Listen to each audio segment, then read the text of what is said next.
আমি দক্ষিণরামপুরে মহেন্দ্রপুর জিপির দক্ষিণরামপুরে এসেছি। পরপর দুর্ঘটনা। গত 2 দিন আগে আমাদের তুলসীগড়া জিপিতে সরকার পর একটা ঘটনা ঘটলো, পরিযায়ী গিয়েছিল। কালকে সেখানে গেছিলাম। আবার কালকেই শুনলাম যে আবার আমাদের মহেন্দ্রপুর জিপির দক্ষিণরামপুরে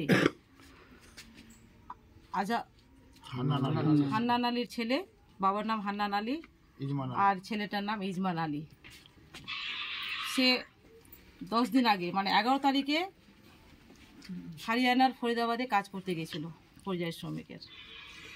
কিন্তু কি ভাগ্যের পরিহাস, 20 তারিখে ঘটনা ঘটে গেল।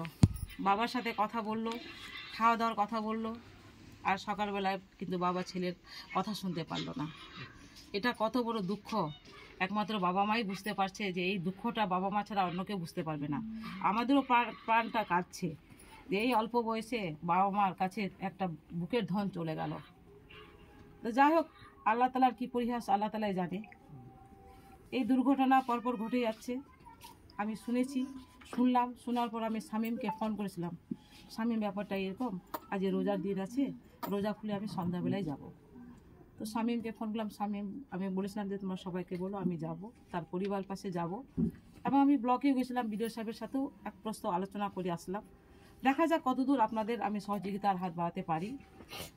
আর আমি আমার পক্ষ থেকে যতটুকু আমি সহযোগিতা করব অবশ্যই করব। আমার নাম Marjina Khatun, Harishchandra 1B block president. এখানে আমাদের সব মেম্বাররা আছে, শামীম আছে, আম্বর থেকে শুরু করে এখানে সবাই আছে। এগুলো তো এখানে কোনো কথা বলার নেই।